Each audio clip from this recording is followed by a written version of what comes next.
What's going on? What's going on, everybody? It is the Only Sports Podcast. That's right, the Only Sports Podcast. I'm Will. That's Casino over there. Allegedly. Allegedly. But Casino, we are a day late, but that is honestly just because our last video was doing so good that we didn't want to impede on its Success. explosion. Yeah. I mean, but how you doing today, Casino? I filled this up with gin, Blue Hawaiian Punch, and Canada Dry.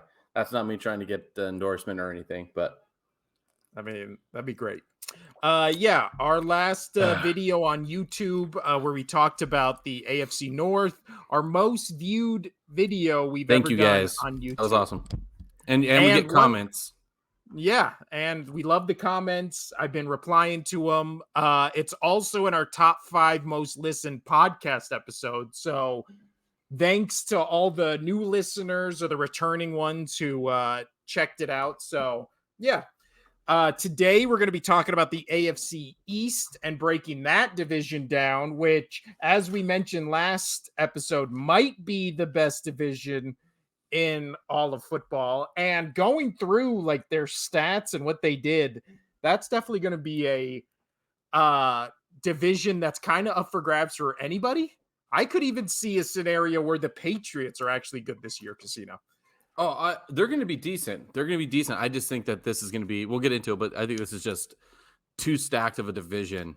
No, but I think they'll be good because I think their defense is good.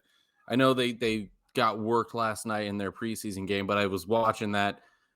Nobody started. Like absolutely zero people started.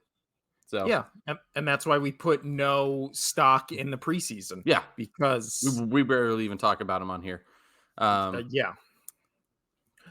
But before we get into the AFC East, and then there's a couple NFL news, let's do what we rarely do, which is talk about MLB on this podcast, because a giant news story happened that I think is interesting to talk to. So Shohei Otani, Shohei Otani.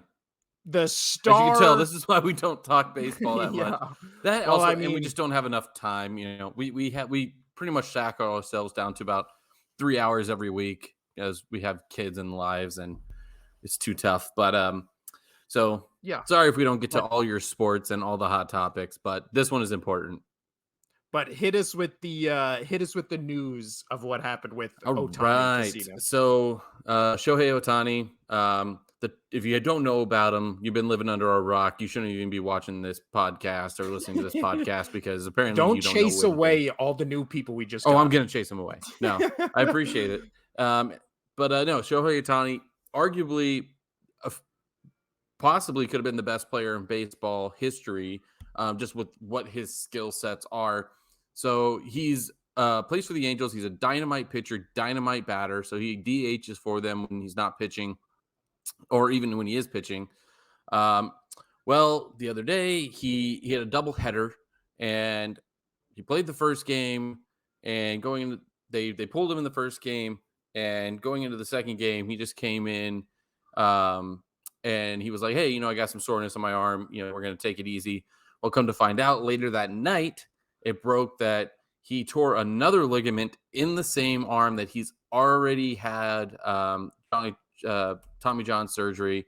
So he was and what's crazy is he's about to get paid. Like this was going to be the season where he's going to go off and get paid. There's reports that the Dodgers were looking at him for like $600 million for I don't know how many years, but a lot of money. He's a generational player. Not even that. He could have been like the most dynamic player in MLB history with what he does on the mound and what he does off the mound and in batting. And so it's really kind of interesting to see what's going to happen now. He can still swing the baseball bat. He will still be DHing.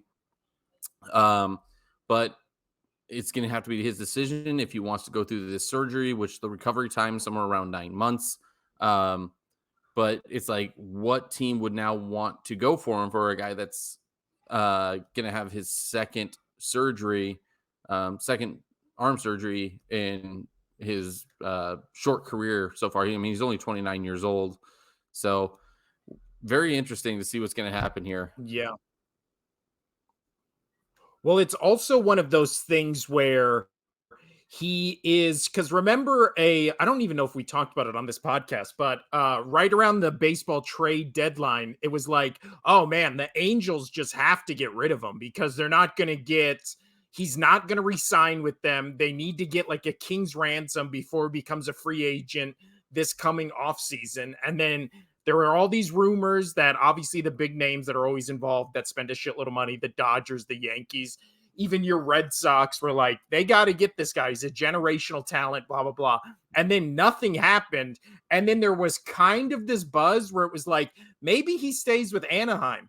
And now I feel like this injury kind of makes it so more likely that he stays with Anaheim. I mean, we made the joke on this podcast where there will be literal like newspaper headlines and clips on TV where you'll see at the ESPN ticker at the bottom where it's like Otani or Ohani, and how the fuck do you say his name? It's Otani, right? Shohei Otani. Otani. So it's like well, at least Otani. that's at least how I hear broadcasters saying, and I hear everybody from ESPN, or all those other sports outlets say it. I mean, this isn't a baseball thing. This is a you and I are very white thing, and we can't pronounce names. That's just it's just life. I mean, hockey season's almost here, and I've been watching hockey since I was 11, and I still struggle with names that I've heard for like a decade playing. Yeah, I just can't do it. Yeah, but it always will say like Otani and Trout do historic thing never done before, and then Angels lose 13-6. It's like that's the joke. It's accurate, and then the Angels are actually kind of good this year, and then of course this Otani thing happened, and now what's interesting is, like you said, they're using him. He can still hit, so obviously they're still using him in that role. It's a UCL tear.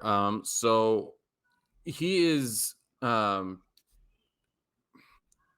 left-handed hitter, and so with the tear, how it happens is you're not putting as much stress on that arm as you would pitching. So, and it's the same case with Bryce Harper from last year, where everybody was like, well, how is Bryce Harper able to DH and still hit and not be able to be like out in the field and like throw the ball? Different arm, like different movement. He can still do that. So he's still going to be a good hitter. I mean, I'd probably take some power away from it.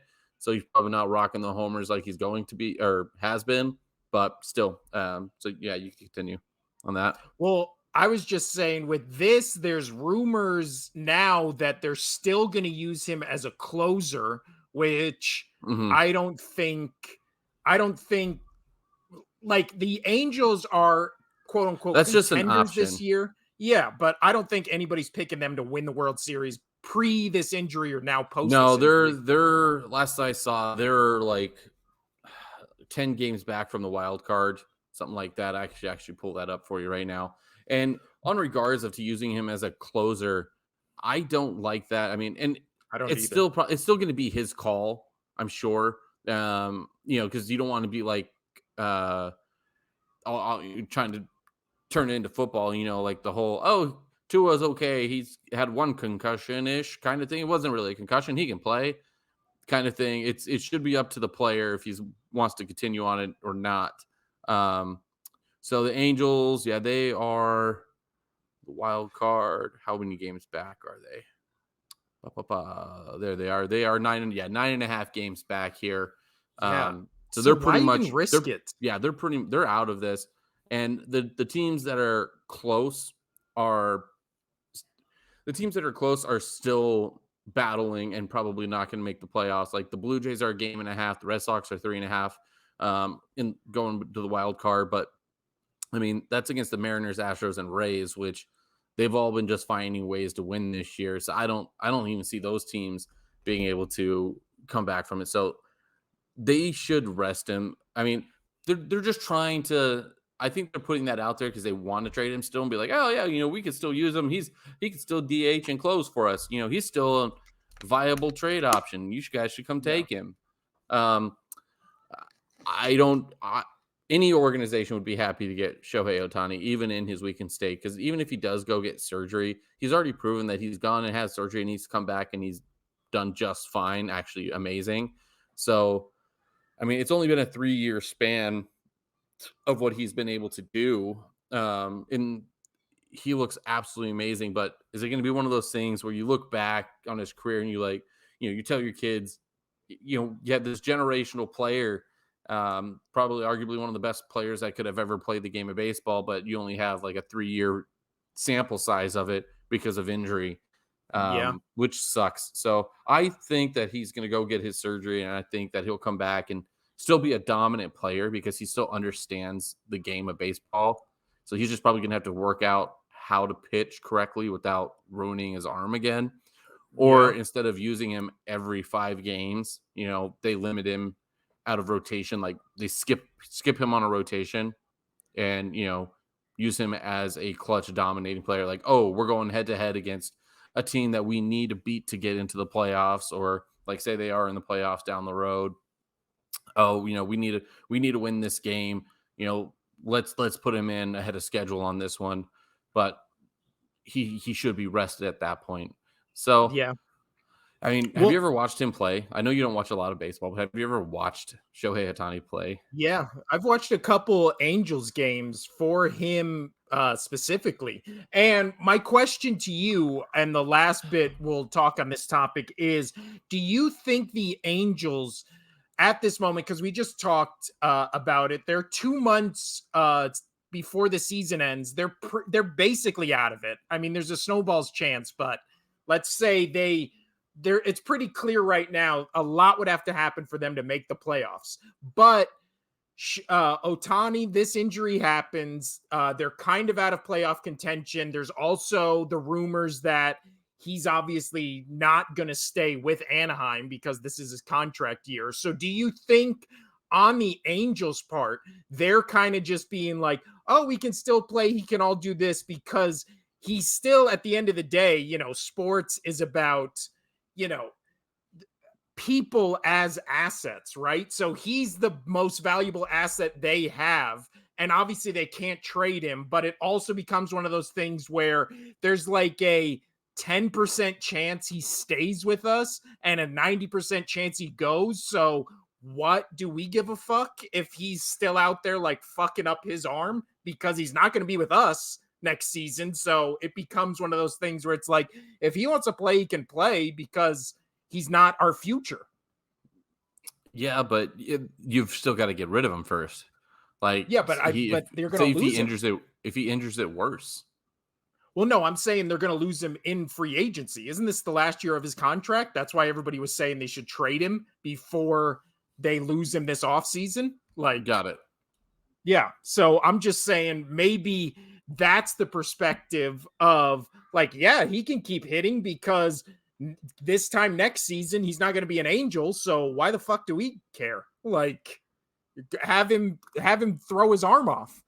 But, and then last thing on this casino, if he does leave, which all the reports are that he's going to go to a big market team like a New York, a Boston, a LA, what team do you think he most likely signs with?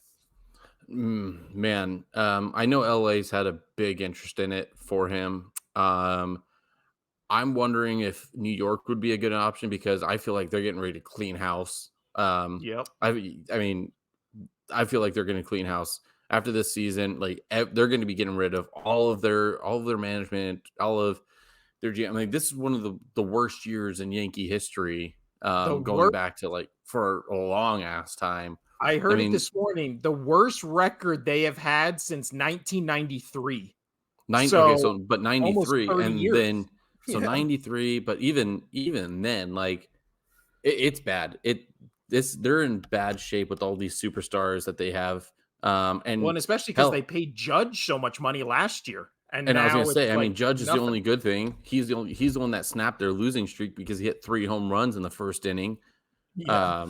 Or he had 3 home runs in the game, but it wasn't in the first inning because obviously they don't have that rotation. I just heard that it was 3 home runs in the first inning. Judge had a whole bunch. Judge was great. Blah blah blah blah blah. But I think the Yankees are looking. They're looking for everybody. They're looking for closers. They're looking for starters. They're getting pretty much clean house because they have the money to clean house and do a yard sale, a fire sale, and basically reload because they have the capital. They have the money that they can literally just be like, we can eat all this dead cap if we can't get rid of a player. Let's just do that, and then let's spend a shit ton more money and get another group of players and coaches and management. So I wouldn't be surprised if that's an option for him. But obviously they haven't done any of that really in New York. So yeah, I don't know. He's going to go to a big name team because he's going to go to a team that's going to pay. And that's typically recently going to be like the Yankees, the Dodgers, teams that don't mind spending a shit ton of money for a player. Yeah. Well, and then it also becomes the thing where we talked about this with DeAndre Hopkins and then kind of to a certain extent with Trout, where it's like, do you want to win or do you want money? Right. So then it becomes the thing where if you want money, go to the Yankees. If you want probably less money, but a better chance to win, go to the Dodgers because the Dodgers right now are arguably the best team in baseball, maybe only behind the Braves. So the Yankees, like we just said, have the worst record they've had in 30 years. So, yeah, it all becomes that thing where it's like, do you value winning or money more? Endorsements, like, who knows? But, yeah, so that'll be interesting to follow. That was our hot baseball takes. Well done, Casino. Much better on baseball than I thought we would be. But now it is time to move on to football. And before we get into the AFC East, we wanted to talk about two stories. Two stories that have come out recently, which is first the Jonathan Taylor. We talked about it on last episode where the Colts begrudgingly have basically been like, you can go seek a trade. And apparently the rumors right now are that there has been 3 or 4 teams that have made quote unquote aggressive trade offers, but still no deal has been struck. So where do you think he ends up, Casino? And do you think they move him before the season that at this moment starts within 2 weeks, less like a week and a half? So yeah, it's like 2 weeks, something like that. Let's see here. So I know that. So we have the 6 teams have inquired about him. You got Miami. Who are all the other teams? I had it pulled up. The rumored ones is Miami, and the Eagles are the 2 I've heard that have been the most aggressive and kind of like known. Those are the 2 that actually put offers on the table, correct? Because I heard that there was 2 offers actually on the table. Yes, and I believe it has been leaked that those are the 2 teams that are kind of like the most aggressive, but it really sounds like, and we said this when we were saying what team would be the best for him to go to. It really feels like, even as an Eagles fan, I would love to have Jonathan Taylor, but I think he still ends up on the Dolphins. Unless the Colts are like, hey, we might be a contender in a year or 2. We don't want him in the AFC, so we're only sending him to NFC teams. And then it becomes, the Eagles. There's also rumors that the Bears could use him, the Panthers. So I think there's actually much. Yeah. I think there's much more interest in him than I think even we thought there would be. Because you hear all these reports where it's like, yeah, everybody's sending like pretty good offers for, again, a position that a week ago everybody was, or less than a month ago, everybody was screaming about the sky is falling, right? That nobody wanted to pay running backs. And all of a sudden a premier one comes on the trade deadline and everybody's, falling over to try to make an offer to get him. You're right. Dolphins just seem like a really good fit. And if he goes to the Dolphins, man, just I'm just so overseeing so many good running backs go to this division, man. Uh, and we get so many good running backs, and then the Patriots get Ezekiel Elliott. Yay! So Well, happy, so happy about that. Ugh. I mean, why? well, Why? last Just why? I just don't get it. last year, because we're going to talk about the Dolphins, I actually have them pulled up for my notes. So last year they were 26th in rushing offense. So if Jonathan Taylor goes there, obviously he would solve that issue. They were already the 11th ranked total offense. So if they now have a top 5 rushing offense, top 5 rushing a rushing and passing offense, and then they got the new defensive coordinator, like, I don't know. I mean, we can hop into talking about them after we do our next news story, but I think the Dolphins are going to be really fucking good this year. Oh, Like, I do really too. good. And again, I don't know what you're talking about the Patriots being good in this division. There's just no way, man. There's just no I was trying to way. give you hope. I was trying to give No, you hope. their offense is not going to be anywhere near these two or these three teams. It's just leaps Yeah. and bounds stronger offense. Um, But before we dive into that division, let's talk about probably the biggest news story this week, and maybe the most, I would say, a shocking kind of turn of events. So that is, of course, the Trey Lance trade, where he was traded from the 49ers to the Dallas Cowboys. Just before we dive into this, just initial thoughts on that, Casino. backup still.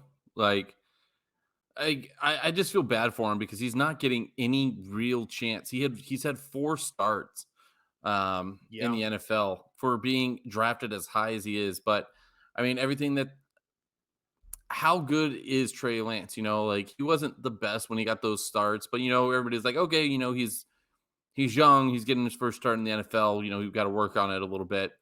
But I mean, in training camp, he got beat out in San Fran by Purdy, which is not a shocker by Purdy because, he was so good at the end of the season. But a lot of guys respect him over there, respect Purdy. And so that was like, okay, they're going to go with him, and Trey Lance is going to have to earn his spot back. But then when Darnold all of a sudden he's our number 2, and I do not like how San Fran handled this situation. I'm No. very surprised that they were able to, get him traded over to a big market. I mean, you didn't get much for him. What was it, a 4th round pick? It was only a 4th round pick. Yeah. Yeah, I mean, that's really sad, but I mean, you diminish his trade value when you're like, "Oh yeah, like Sam Darnold's above him. We're not seeing much out of him out of training camp. We don't really care." I mean, I'm paraphrasing here, but I Yeah. thought Yeah. San Fran really fucked up the trade value for Trey Lance. Good for Trey Lance so that he's at least got onto another team. I don't know who's the backup again for Dallas. I forget. It was oh fuck. He came in last year, remember, and he was good. He was Yeah. he I'm just won blanking almost on his every name. Did game. they keep him? Yes, they did. So So Trey again, Lance is still going to be a third string quarterback on this team, and I mean Cooper Rush. Cooper Rush. I mean, it is important to have some depth in the quarterback position. I mean, look at San Fran; they needed that. I mean, if they had a third, sorry, if they had a third stringer last year, well, I mean they kind of did, but then didn't. But because Purdy was the third stringer because Yes. everybody got hurt, everybody kept getting hurt. But there's importance to having backups of quarterbacks because you just don't know what's going to happen. And I feel like Dak. I mean, I think this is a decent trade. Trey Lance is still he's gonna get another shot at another organization. He might be able to beat out Cooper Rush, on the field, well, in practice. So he might earn his way into a second spot, but that would be probably a long shot because Cooper Rush did play very well when he came in. But it's a different system, a different team. Maybe he shines in this system. Obviously, Dak's their guy. But again, Dak, though, he is on the tail end probably of his superpower status, like where everybody's like all about Dak, because he needs to prove a little bit more. Like it's all very Tony Romo-esque. Like you have good games, but when it counts, you're not really making them count. So I'm not sure how that's going to go out. So maybe being in that position, he can beat out Rush, say they have a bad year, and Dak has a bad year, and they pull Dak, and then it's going to come down to who played better in practice. Was it Rush or was it Trey Lance? So Yeah. I think Well, there's a and like, chance for him. I think maybe a change of scenery will be good for him as well. You're still in the league, but we'll see how that goes. So I well, just feel bad for the guy. I mean, I do too. He's gotten 4 starts to prove himself. I mean, even look at the guy who beat him out in San Francisco. Like, how many Sam fucking Darnold. chances is Sam Darnold gonna get? So many. Jets, What he's had Panthers, what 49ers. 5-6 years or something like that Yeah. And on every team he's on went like to, 3 it's not teams. like, Yeah. yeah, they've done anything. But it's also the interesting thing of this is obviously he gets traded to Dallas, and then there is the whole offseason. I think the 2 biggest offseason like red flag teams have been the Buffalo Bills and the Dallas Cowboys, right? Everything coming out of both sides of those 2 teams has just been nothing but negative, right? For the Cowboys, you have the Zach Martin holdout. For the Bills, you have the weird thing happening with their defensive coordinator. Then you have the Diggs aspect of it and all this kind of stuff. And then back to the Cowboys, it's like Dak Prescott can't stop throwing interceptions in training camp. And then him and Trayvon Diggs are getting into it. And it just becomes a thing where, and then you look at Dak's last season. Remember, he only played 12 games because he missed 4 with an injury, but he threw more interceptions in 4 less games than he has in any season he's been with the Cowboys and since he's been in the NFL since 2016. So you have a quarterback where the team kind of feels like they're almost done with him. He kind of feels like he's regressing.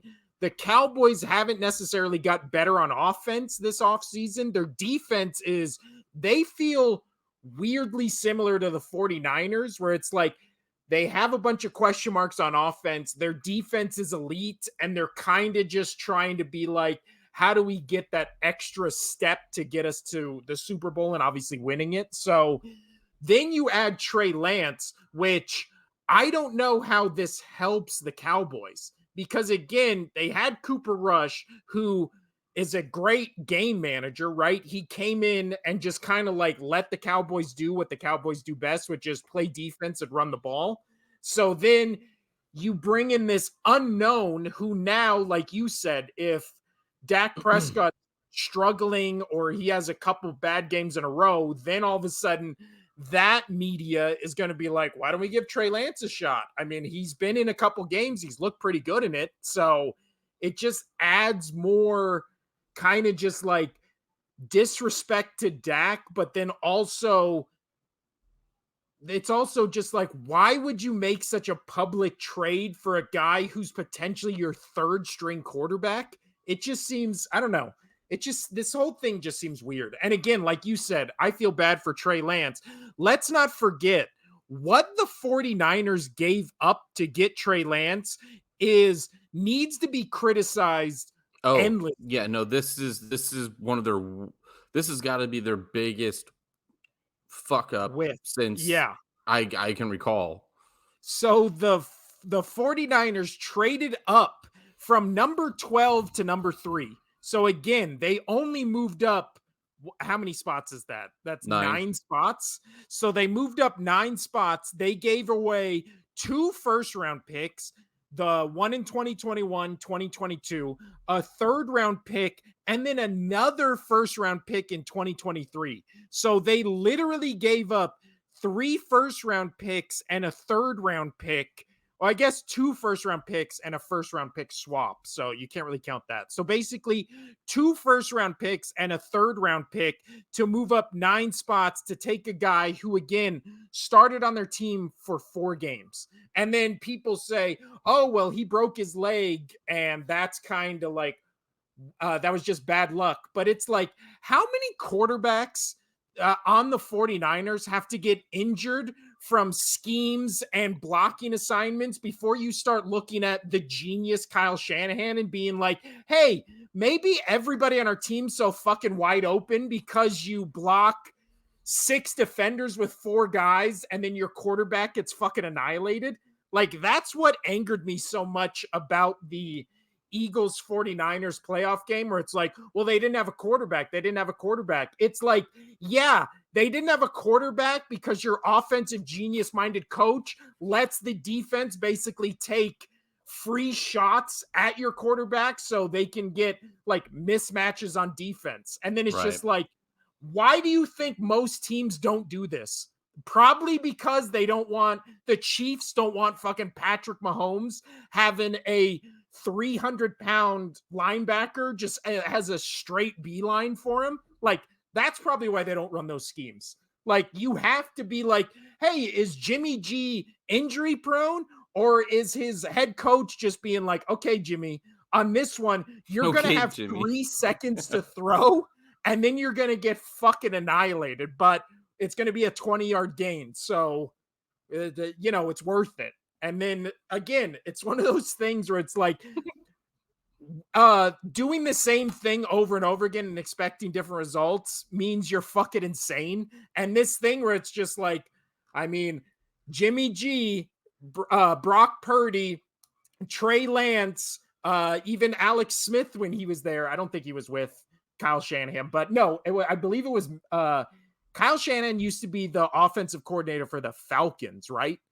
Mm-hmm.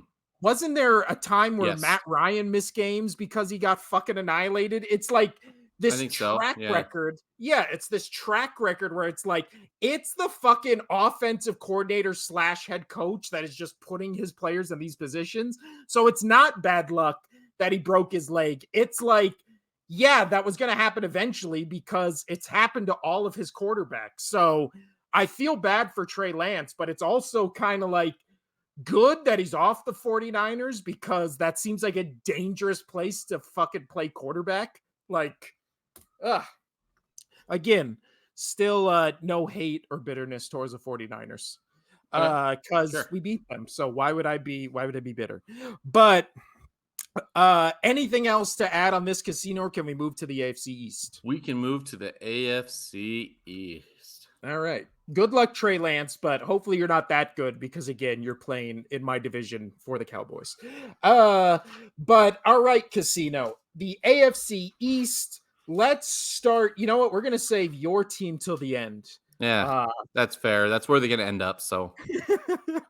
Let's start with the team that has maybe had the most offseason talk besides the Cowboys and the Bills, and that would be the New York Jets, who acquired, I don't know if you've ever heard of him, Aaron Rodgers. I don't know if I'm saying that correct. Aaron Rodgers in the offseason. Sorry. I don't know. I instantly just grabbed a gag reflex there for some reason. I have no idea.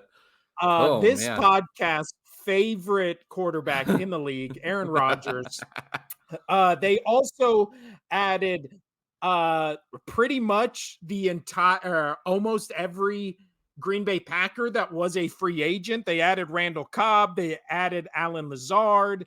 They added Adrian Amos, the safety from there as well. They really only lost 2 interior defensive linemen, a guard and a tackle, but they also added a tackle, a center, a linebacker, and then Mecole Hardman from the Chiefs last year, and then, of course, Aaron Rodgers. So, casino, with all the moves that the Jets have made in this offseason, and again, last year they had the 4th overall defense and the 29th overall offense. What do you expect from the Jets this year? Oh, man. To be honest, I expect high expectations from them. I have high expectations for them. because you essentially, you just hit the nail on the head, is they've signed a lot of big names for Rodgers to work with. Um, and they didn't really change all that much on defense. You know, anybody they got rid of, they kind of filled the spot. Um, they brought in a great running back. They also have Brees Hall coming Oh, back. that's right. I forgot Um, that too. Delvin Yep. Cook. Yeah. Yeah, they brought in Cook, and then you're getting get the rookie running back that was phenomenal until he got hurt with Hall. This team is going to be really good. And no matter how much I hate Rodgers, I got to respect the fact that I don't want to say respect. I got to give credit. No. Rodgers just made smart. No, I just can't. He did I make can't smart say those. decisions.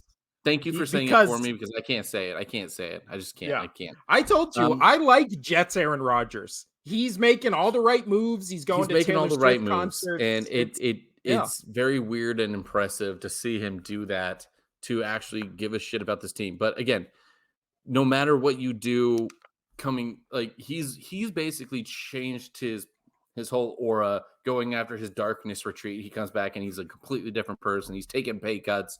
He's caring about his players, all players, including the rookies, which is a shocker. yeah. So I'm very intrigued to see how this plays out. On You're saying that you've changed so much, and you're showing, like, so far you're really showing that you've changed. But I want to see what happens. Say, their first game isn't their first game against the Bills. It Um, is. yeah. So their first game against, but I want to see if they come out of the gate and they just start losing a couple games, and Rodgers struggles against good teams. I really want to know, like, is he going to turn back into Aaron Rodgers of old? Is the clock going to strike midnight on him, and all of a sudden this beautiful persona, that Cinderella persona that he's given himself moving to the Jets, is that just going to go bye bye, and he's going to go back to being just this schmuck, from nowhere? Sorry, I guess Wisconsin is somewhere, but that's a shout out to, if any of my Wisconsin friends, they know who they are if they're watching this. That was a dig to you guys just for fun. They said they were going to watch the show. So if you guys watched it and you got this, text me.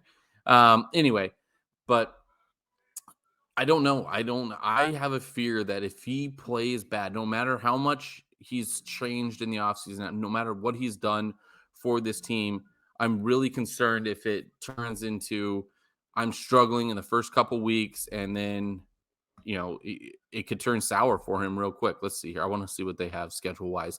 So yeah, it's the Bills, Cowboys, Patriots, Chiefs, Broncos, Eagles. Like, holy Well, hell, like that is a rough get-go. I mean, you have the Bills, who've been winning that division now for the last 4-ish, 5-ish years, something like that, 4 years, yeah. 5 years. So they're really good. And then you go at Cowboys. It's never easy to play in Texas against the Cowboys. Just it isn't. And then you're going versus the Patriots. Belichick has the Jets number, so I'm just going to play that into consideration. Plus, Patriots are supposed to have a top 4 defense. I still don't know if they're going to win this game, but there's a very good potential where I'm saying, like, the Patriots, I don't know if they will win this game, but there's a big high potential that the Jets do lose to the Patriots in this, because Bill Belichick knows how to play good defense, and they've got a good defense this year. And then after that, you're versus the Chiefs, and then you're at the Broncos. Broncos have a good defense, and hopefully with the new coaching in there, you could get Russell Wilson turned around. And then Eagles. We've talked about the Eagles possibly making it back to the Super Bowl. Like, that 6-game stretch is going to be outside, I would say, the Broncos and the Patriots, but those are going to be tough games. You can't put those aside. Yeah. Because one being a division game, the other being against a defense, and then a new head coach that's been great in the league for years. I'm very nervous for the Jets. Like, it comes to that bye week before they play the Jets, the Chargers, the Raiders. Like, they could be in trouble. I really want to see the adversity that Rodgers has if he comes out of that stretch 2-4 or worse. Well, it also is one of those things where when you look at their schedule, so next year, and we go by the PFF strength of schedule Yeah. predictor, where they base the schedule basically on what the teams are going to look like this year, not based on what they looked last year. So the Jets finished last in the AFC last year. They have the 7th hardest strength of schedule this year. So how the fuck their schedule is one of the hardest in the league when they finish last of their division? They're not getting a last place schedule. They're No. getting a first place schedule, but Well, look at they're what is the Patriots' strength of schedule? Because the Patriots I have the hardest. yeah, They have the hardest strength of schedule. We'll talk about them that's stupid. That's at so the end. ridiculous. I know. But when it comes to the Jets, so I just talked about it. They have the 4th overall total defense. They were 3rd against the pass, 16th against the rush, and 4th in scoring. Their offense was abysmal, but obviously, as we just talked about, they basically reshaped their entire offense. They hired Nathaniel Hackett as their new offensive coordinator. Obviously, he has a history with Rodgers. But the thing that is kind of going under the radar with the Jets is they have a great receiving core, right? We talked about it. They have Lazard, they have Mecole Hardman, and then they have the rookie sensation from last year, Garrett Wilson. They have a 2-headed running back doing the back, and then obviously Rodgers. And at tight end is kind of their weakest part, Conklin, but he's at least, serviceable. However, their offensive line is potentially the worst offensive line that Aaron Rodgers has played with. And I don't care if you're Tom Brady, Peyton Manning, pretty much anyone but Patrick Mahomes, because he's the outlier, not the rule. But when you have a quarterback that with age has gotten less mobile, and Rodgers has never been a mobile quarterback, but he's always been able to escape pocket pressure, right? But with his age, he's gotten less mobile, more conservative with the ball. That's why he's always been a guy who doesn't throw interceptions, because he doesn't really take risk, unless Right. it's like Hail Marys that will either win the game or not lose it, right? But it becomes the thing of 40-year-old Rodgers sitting back there, less mobile than he ever has been before, with the worst offensive line he's ever had, playing, as you said, top 10 defenses basically every week. Yeah. Like, they have the 7th hardest schedule. Their division, when it comes to defensive pressure and especially D-line pressure, are 3 of potentially the best teams in the league this year at frontline defense. So then it becomes an issue of like, you're playing the Bills, who only got better on defense. Last year, they were top 4 defense in almost every category. The Dolphins now have Fangio as their defensive coordinator. And then, like you said, Belichick and the Patriots have basically owned the Jets the entire time Belichick has been with the Patriots. So then it becomes a thing of, I don't have question marks about the Jets defense, because I don't think they lost anything significant, and their rookies and younger players have only gotten better. Obviously, Sauce Gardner's probably already in his 2nd year the best cornerback in the league. So their defense is going to be top tier, potential to be the best defense in the league. But their offense, if Rodgers isn't getting time, he's not the type of player where it's like, oh, fuck it, I'm just going to throw up the ball. He's the type of guy who's like, I'm just going to take this sack to avoid, making a mistake. So this could be a really long season for Jets fans and for Rodgers specifically, because he seems like a player who doesn't like to get hit. And if he's getting hit repeatedly and repeatedly, like, that's going to take a toll. And then if they can't pass block, that probably means, right? So then it's going to become one of those. We're back.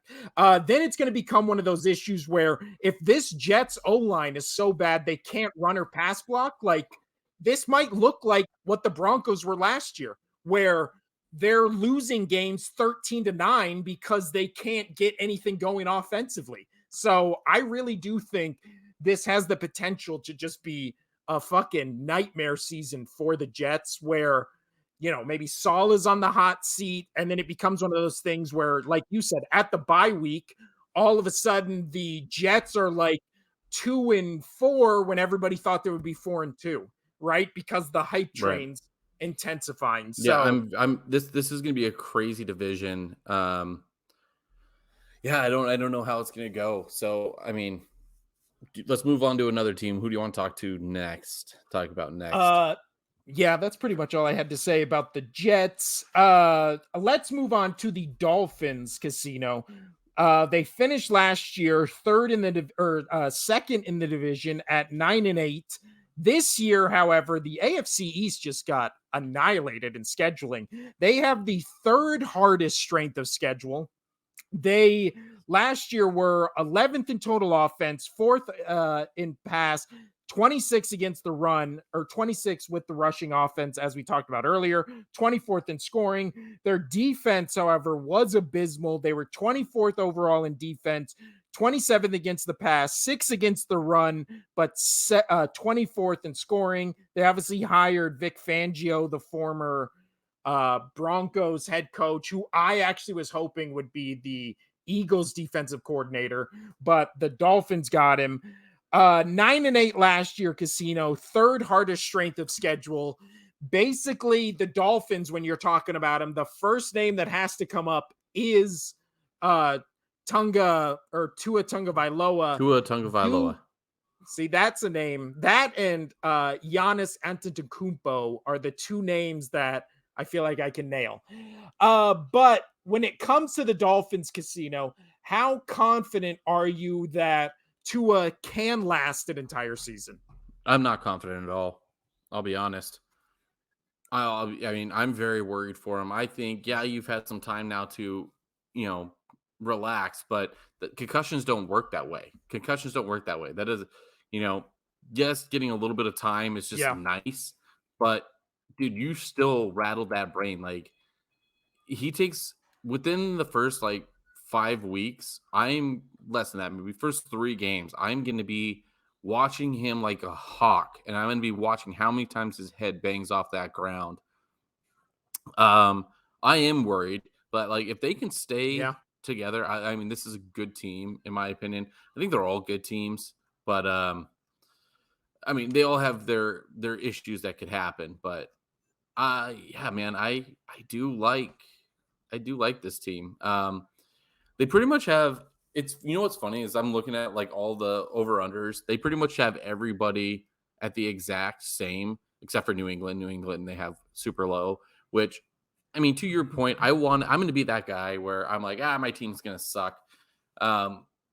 If they can figure out an inkling though on offense, things will be fine. But going back to the Dolphins, it really comes down to if Tua can stay healthy or not. He's proven that when he's on the field, he can make the passes. He reads the plays really well. But you can't let him get hit, and you can't let him get hit that hard. And he's got to protect himself a little bit more. If that means you have to throw the ball away more often, and move on to the next play, you do that. I'm really up in the air with this team, but on paper, they're going to be a good team, especially if they get Taylor. But again, it just makes me worry because you just don't know if the guy's going to stay healthy or not.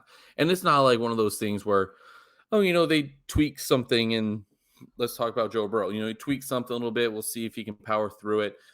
But this is where, like, you hit your head, you're done. Like, if you have a fourth concussion in 2 seasons, dude, they're not going to put you back in. They're not going to put you back in. Like, you are going to be totally done. I think that might be. Well, I think it also might be one of those things where if Tua gets another concussion, the NFL itself might step in and be like, this guy is not allowed to step back on the field, right? Like, regardless of what he says or the Dolphins say, I don't know it about just might that be one of those things. I don't know about that because the commissioner fucking. I think you really think that the commissioner will step in.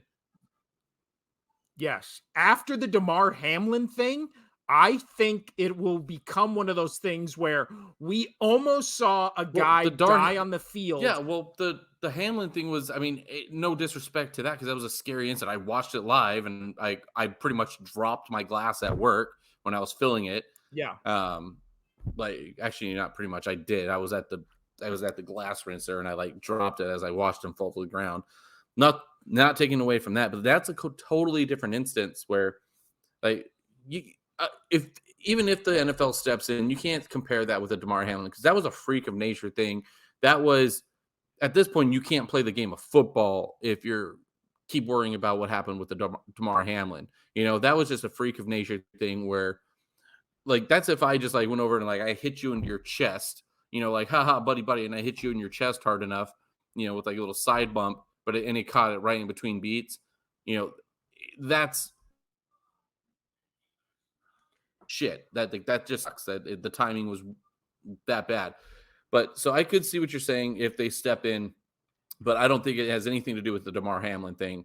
Well, no, I just think they're more Personally, cautious when it comes to injuries and especially how much bad publicity. They didn't get bad publicity for the Hamlin thing because, like you said, it was a freak accident. Like, we haven't really seen that before. Who knows if we'll see it again, blah, blah, blah. But they got a shitload of bad publicity for the, oh, this guy's out there and he has another well, yeah, concussion all right. and he's still Well, going to play at the end of the season. that came down more on the Miami staff and the NFL kind of put their hands up like, oh, you know, they cleared him. What are we Yeah. gonna do? They cleared him. So You're telling I see there could be an investigation into Miami again. But I don't know if they'll step in and be like, well, this player can't play again. So let's say fourth game of the season, Tua gets hit again. The announcers are like, oh my God, it looks bad. He does the thing where he gets up. And again, I'm not wishing this on him. I hope he never gets a concussion again. I'm saying hypothetically, he gets up from the ground, does the wobbly, like, oh, he clearly has a concussion. What do you think happens in the weeks after that? Right after the game, they're like, yes, he had a concussion.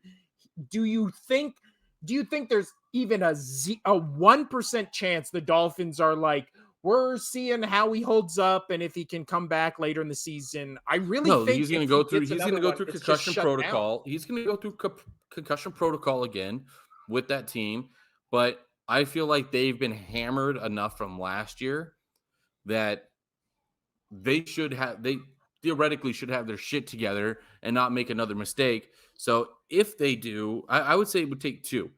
Because if you're the league, you've cracked down on Miami pretty hard. There was an investigation into it. So say he gets a concussion, Miami goes through protocol. They're like, okay, he's going to take a week off. We're going to still examine him, but then we put him back in, and he goes back in, and they're like, oh, it wasn't as severe as we thought, but he gets another one, say in like week 7 or something like that. If you hypothetically had 1 in 4, that's when I think the league would step in. But I don't think they'll step in after the first one because they've already been reprimanded. Miami's already been yelled at. They've been in trouble with the media. They've been in trouble with the fans, with the league. That I think the league would be like, okay, you've learned your lesson. Do it right this time.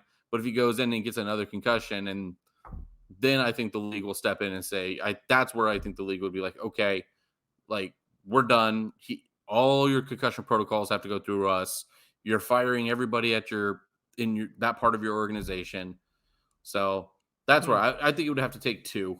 I would think it'd have to take 2. I don't think the issue would be him getting another concussion. Obviously, that would be an issue, but I'm saying with like in terms of the league and like their response to it, I think the issue would then come in where the Dolphins would be like, he's good to go. Like we're sending him back in. Like again, hypothetically, it happens week 4. Let's even say week 9, right? They're like, it's been 5 weeks. He's completely cleared. We're sending him back in. I think that's when the outrage would happen. And it would be like, how many fucking concussions does this guy need to get before we start worrying about the long-term health risk? And, well, yeah, I mean, if he's out for 4 weeks, obviously there's something up.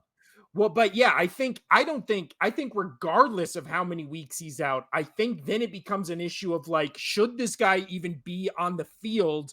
And then it becomes the optics thing where the NFL might not make a public statement, but they might go to the Dolphins and be like, hey, why do you keep putting this guy back on the field? This is his fourth, fifth concussion. Like, we don't like the optics of this and how it looks with all the CTE stuff and, you know, the Will Smith movie and all that kind of stuff. Like, I think it becomes, and you always hear the offseason where it's like, oh man, these cap helmets, like they really help, you know, fight against everything. And the NFL gets like good PR from that. I don't think you can have that good PR and then have two on the other end. And they're just like, well, fuck it, send him back out there. Like, we got games to win. I just think it becomes an optics thing where, yeah, it just becomes, it's counterproductive of what the NFL is trying to be, which is like, hey, we're a safe league. We care about player safety, except this one guy, like, accept him. But let's move off Tua and talk about the rest of the Dolphins. How big of an impact do you think Vic Fangio will have on this Dolphins defense, who again was 24th in the league and they still finished 9-8? That's why I think this could potentially be an 11-12 win team, obviously, if Tua and all them stay healthy, because their offense is elite. It's their defense that, even bottom of the league, they were still a 9-8 team. Oof. Sorry. I don't know. Like, I don't think that Vic Fangio going over to the Dolphins is really going to change all that much. I mean, yes, you had the Denver Broncos defense looking, good, but I don't think that he's going to go into Miami and be able to change it in a single day. I personally don't think that, Fangio was the best coach out there maybe to pick up. I don't have any other coaches that on top of my head to be like, oh yeah, let's fill in for him. But I still think this defense is going to struggle, especially in that division against some high-powered offenses. Again, New England's not, but I do think New England's offense will be better. We'll get into them in a minute, but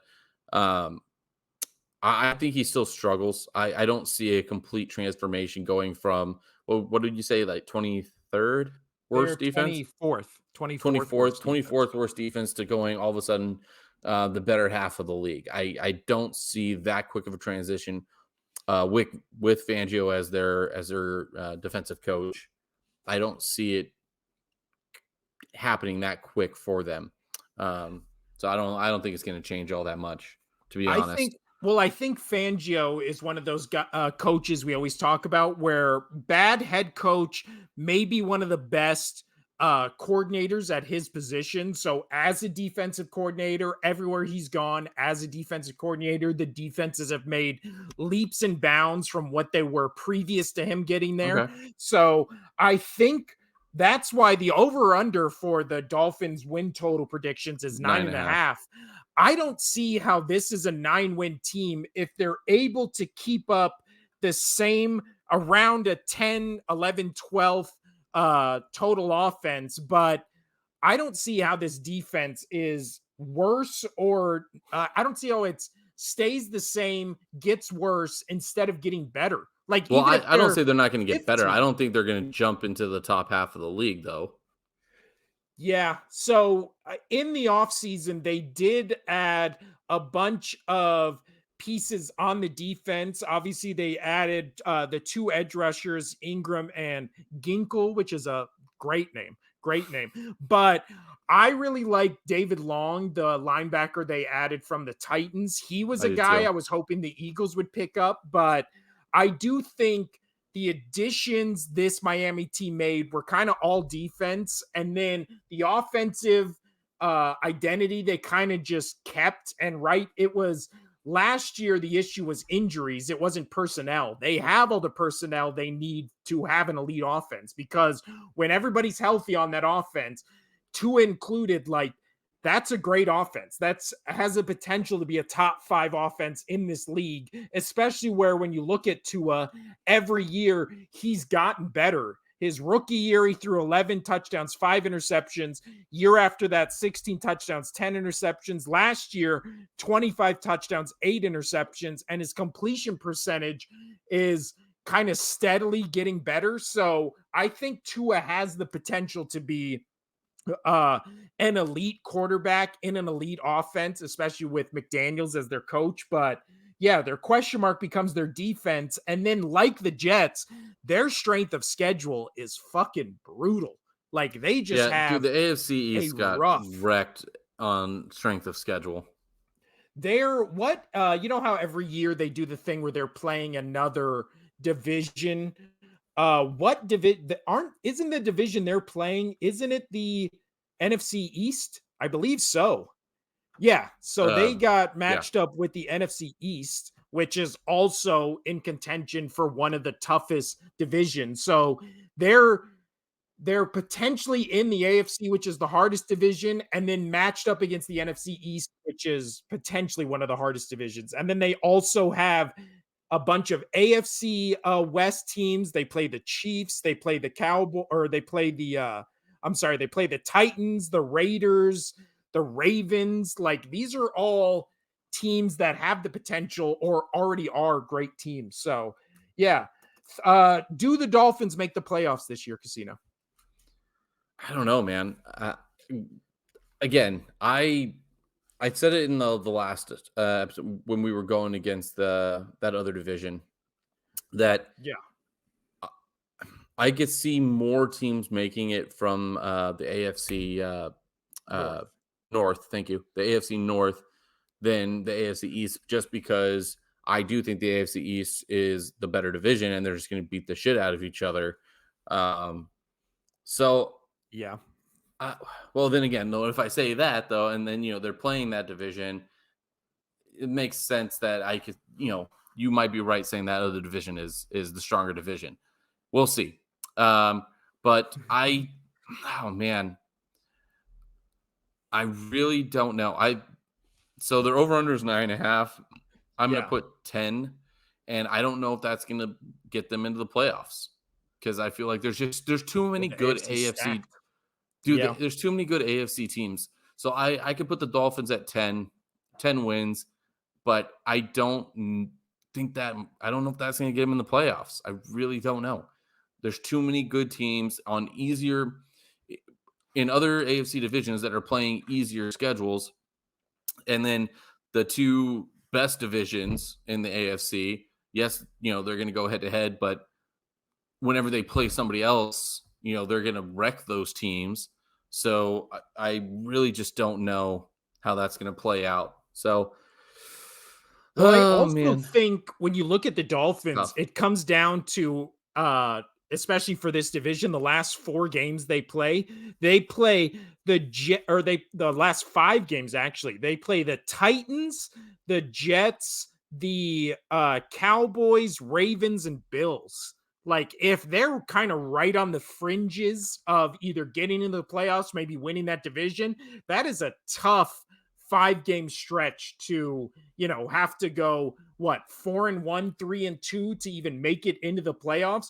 Before I started looking at all the teams and all the stats, I was like, oh, I think Dolphins win this division over the Bills. But then when I start looking at it, I still think 2 playoff teams come out of the AFC North, as we just talked about. I think only 1 team comes out of this division, and I don't think it's going to be the Dolphins. There's just too many question marks. And I think even though the Bills have had a lot of drama, they have and you know what? Let's just segue right to the Bills. Yeah. Last year, I have the Bills winning this division again. I do. So and we'll talk about it. The Bills, they have the 4th hardest strength of schedule this year. Last year, they obviously won this division with a 13-3 record. Their total offense was 4th 8th in passing, 9th in rushing, 2nd in scoring. Their defense, however, 2nd in the league in team defense, 9th against the pass, 4th against the rush, and 2nd scoring. So this is a team that has a top 5 offense, a top 4 offense, a top 2 defense. Now, what do you think of the whole Leslie Frazier as their defensive coordinator thing? Apparently he is taking a year off just to kind of reassess or something, but he's going to be gone for a year. So the head coach, Sean McDermott, is going to be also the defensive coordinator. Thoughts on that? Because I don't like that at all. Yeah, I agree with you. If you want to touch base on that real quick, I have to go check on something with the kid. If you want to go touch on that, but I'm in agreement with you. Yeah, I don't know how anyone could look at that and think that's a good thing. So the over under for this Buffalo team is 10.5, which is interesting because again, they went 13-3 last year.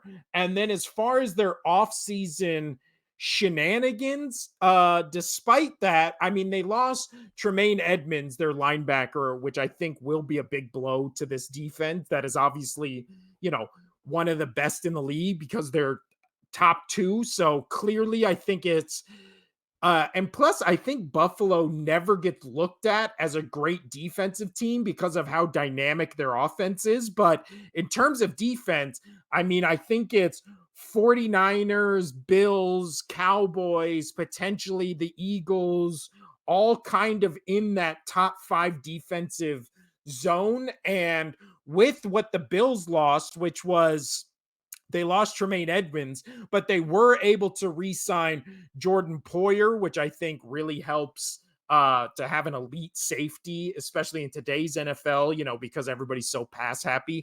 But the only blow on their defense was Tremaine Edmonds. They obviously lost Devin Singletary, but again, this offense has always been run through Josh Allen, and he kind of becomes the vocal point of how far this team goes. Obviously, last year, and I believe the last 2 years, he's been one of the most turnover prone quarterbacks. So, can he reverse that trend? Can he kind of have a bounce back season of sorts, which is funny to say because everybody acts like, me included, he had just a garbage season last year. He still threw 35 touchdowns, 14 interceptions, 4,300 yards, and a 63% completion percentage. I think unless you're Patrick Mahomes or like Joe Burrow, I think every single team would take that from their quarterback. Even with Joe Burrow, I think that would be a benchmark season. So maybe Patrick Mahomes is again the exception, not the rule. But however, he does have 14 interceptions last year, 15 interceptions the year before. I know I think leads all quarterbacks in fumbles lost. So when it comes to Josh Allen, he has proven to be turnover prone, but he also generates so much of their offense, not just with his arms, but with his legs, because they don't have an elite running back, and they were still 9th in rushing last year, mostly akin to, or mostly because of Josh Allen's legs, because he still had, I'm pulling it up right now, he still had rushing. He still last year for rushing yards still had 762 rushing yards and 7 touchdowns. So, Casino, do you have any worries about Josh Allen in terms of how much he turns the ball over? All day. Especially once it gets later on in the season, he struggles with protection of the ball. I don't know if that is due to just being worn down. This is why they really they needed to bring in a top tier elite running back just to help with that load of taking hits and just kind of fatigue. Because it doesn't matter how good protecting the football you are at the beginning of the year. If it towards the end of the year is when it matters, and if you can't protect the football come playoff time, there's going to be issues. So I am worried with how I am worried with his turnover ratio as of Yeah. late. I think he's going to So continue struggling. he threw 15 interceptions. He had 13 fumbles last Yeah, year. Like and that is again, that's what I'm getting at. I insane. know that his interception isn't great, but last It's year, the but the fumbles fumbles. things The is fumbles. absolutely outrageous. And it's because he's having to run the football a lot. Not all of that was him standing in the pocket. So Yeah, he had. they for it. Well, I will say, I think it is pretty telling that over the past 2 seasons, last year he had 124 rush attempts. The year before that, he had 122, both substantially up from what he normally averaged, about 20 more both years. Which obviously generated over 700 yards rushing. But then you look at the fumbles from rushing so much more than he probably should be. Last year, he lost 13 fumbles. The year before that, 8. And then the year before that, 9. Year before that, 14. And then his rookie year, 8.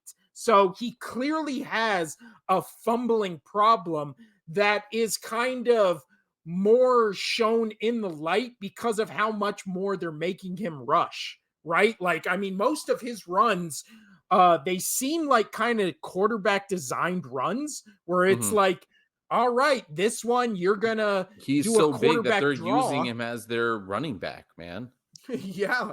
And then they lost Devin Singletary. They didn't really bring in anybody to replace I mean, and that Singletary loss. though wasn't even like a superstar running back. No. And they brought in Damian Harris from your You're right. New England But I could tell you Patriots, but but I could tell you right now, like he still wasn't even our number one back.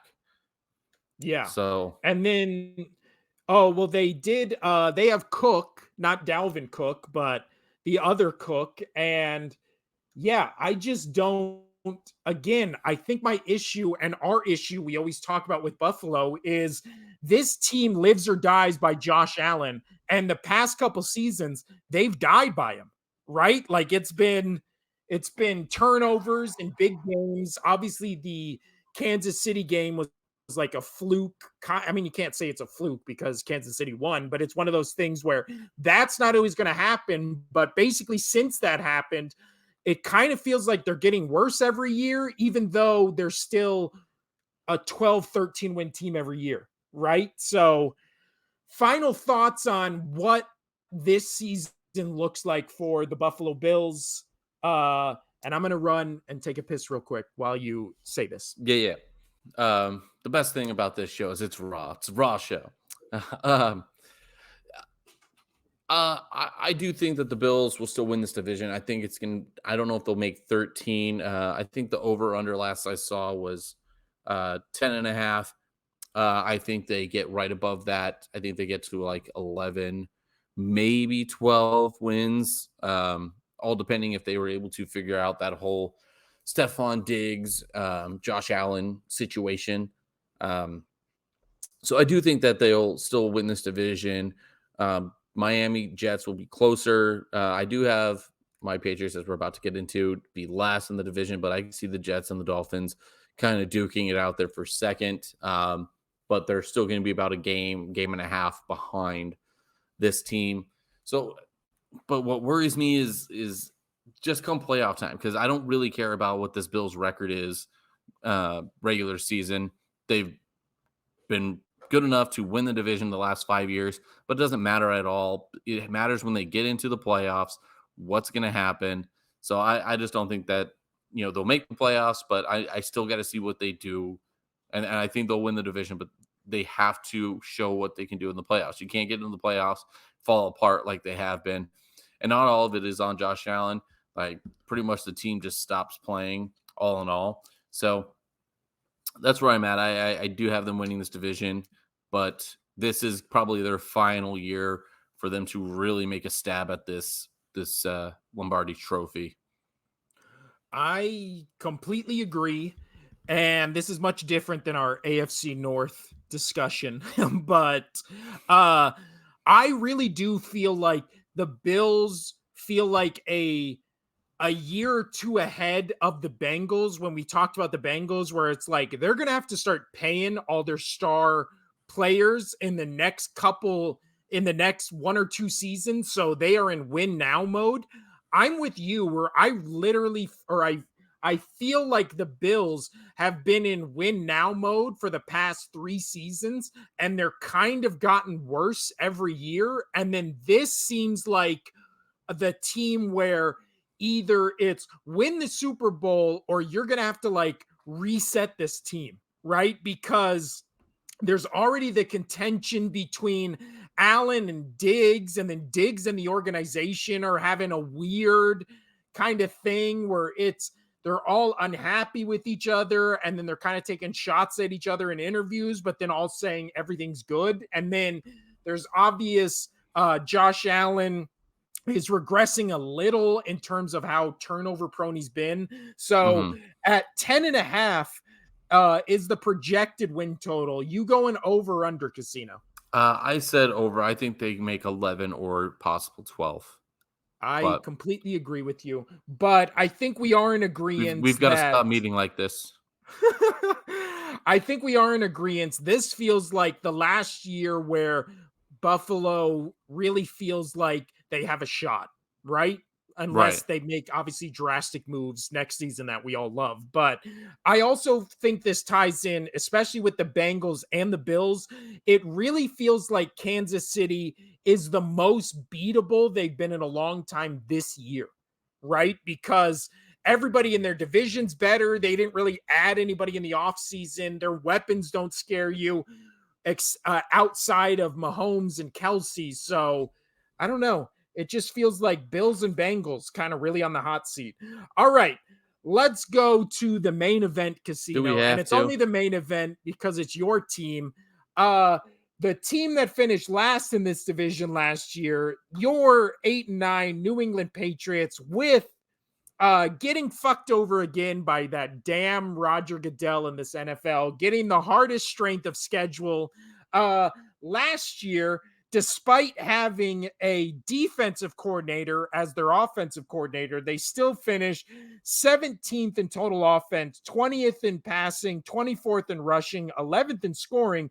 Their defense, however, 11th in the league, 17th against the pass, 7th against the run, and 11th again in scoring. They have a new offensive coordinator who is Bill O'Brien. He spent the last 2 years under Nick Saban as the offensive coordinator at Alabama.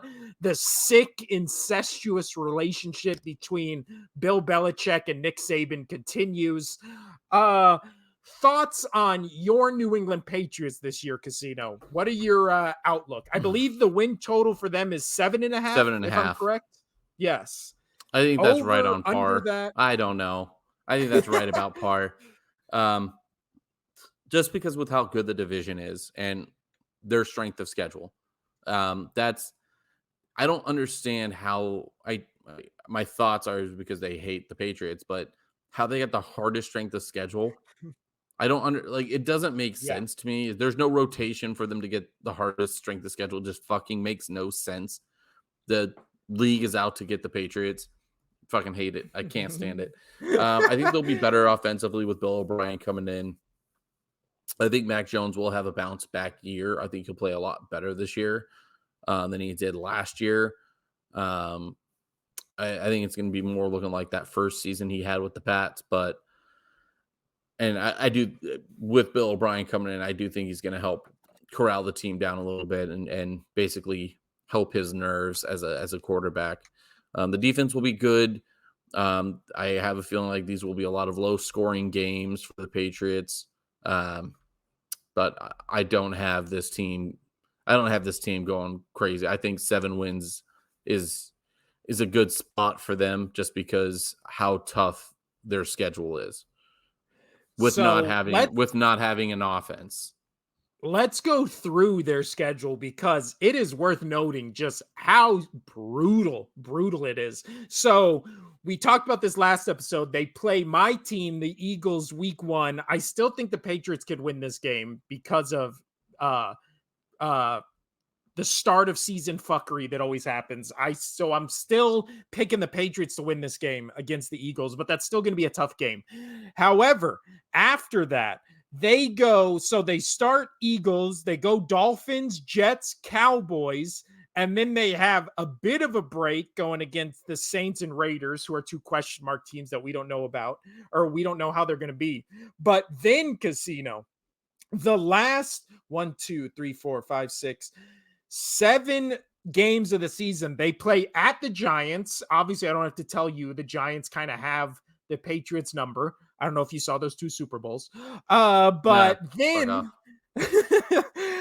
then they play the Chargers, the Steelers, the Chiefs, the Broncos, the Bills, and the Jets. Like, that is a fucking murderer's row to end the season. The last 2 months of the season, they're playing essentially, they're playing either top 5 offenses or top 5 defenses for the last 2 months of the season. Like, fuck, that's brutal. But yeah, I think, and again, I don't think the Patriots are going to be a bad team, but I think in the division they're in, they're going to look like a bad team because the 3 teams ahead of them are so fucking good. Like, I mean, if this Patriots team was in the NFC South this year, they might be in contention for the first for the number 1 seed in that division, right? Yeah. But because they're in the AFC East, it's going to be fucking murderer's row. Kind of how I feel about the Commanders. I actually really like the Commanders team. They just play in a division where you're like, they're probably going to be 4th, but I don't hate the team, right? I do have one final question about the Patriots, which is, who do you think the number 1 wide targeted wide receiver at the end of the year is going to be? Do you think it's going to be Juju Smith-Schuster? Do you think it's going to be Parker? Probably Who do you think is going to be? Or do you think it's going to be Gesicki, the tight end they got from the Dolphins? No, they haven't utilized the tight ends like they should. They've been using them as blockers more than anything. Which is so weird. The Patriots are known for having 2 receiving tight ends, right? Like, right, but they did, but they also use them as blockers to help a running game. Like, it helped open up the playbook more, and then they would run the tight end slots. But right now they don't have that option, so they're looking for extra linemen, extra defenders for the quarterback. So, and which is funny because they still get through. Yeah, it's great. I think Parker will be their number 1 out. Yeah, I think Parker will be their number 1 receiver.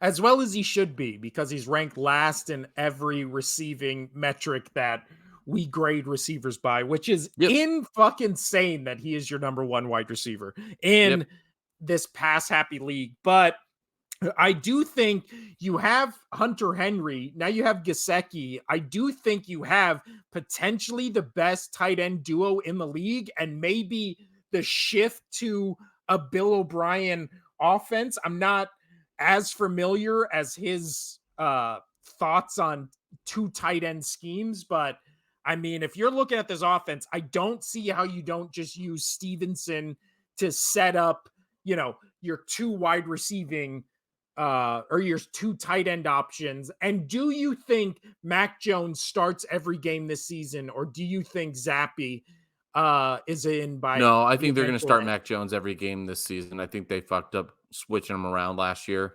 I think they go Mac Jones, and because then you know if he's the guy or not. You go the entire season with him. If he's not the guy, you move off of him and you go and get yourself a quarterback. Yeah, I agree. Because I think Zappy has proven to be a good quarterback, but I don't think you can tie your franchise to him for the next 10 years and be like, we're good with Zappy. I just think his ceiling might be slightly better than Mac Jones, but in this division, that's still 3rd place at best. So I don't know. This will definitely be an interesting season, especially for the AFC East. Final thoughts on the AFC East before we get out of here, Casino? Nope. I got nothing. Yeah, I think I'm pretty worn down, I'll be honest, with the The wife being on inpatient monitoring for the kid until he's here, and easy enough to deal with the one kid here, but just a lot going on. But you know what? All that happiness is going to be restored in your body where you see Ezekiel Elliott in a Patriots jersey. The happiness will just Casino has left the building. This has been the Only Sports Podcast. You can get us if you don't want to see our faces, especially Casino's right now because he's so sad. If you don't want to see Casino's sad face right now, you can just listen to our podcast wherever you get your podcast, or go check out clips of the show or full episodes on YouTube. We're going to make a conscious effort to start adding more clips of the show onto our YouTube page, so check that out. We will be back Tuesday talking about the NFC East. And then the Friday after that, I believe that is when we talk about the AFC West or NFC West. And then football season's here. So we will see you next week. I'm Will. That's Casino over there. Sad Casino. We will, see you Tuesday. Also known as the guy on the left. That is true. Oh. Why can't I? Yeah. Thank you to the commenter that chastised the guy on the left's take. I'm the right guy on the right. That's why I'm on the right. Casino's on the left. This has been the Only Sports Podcast. Adios.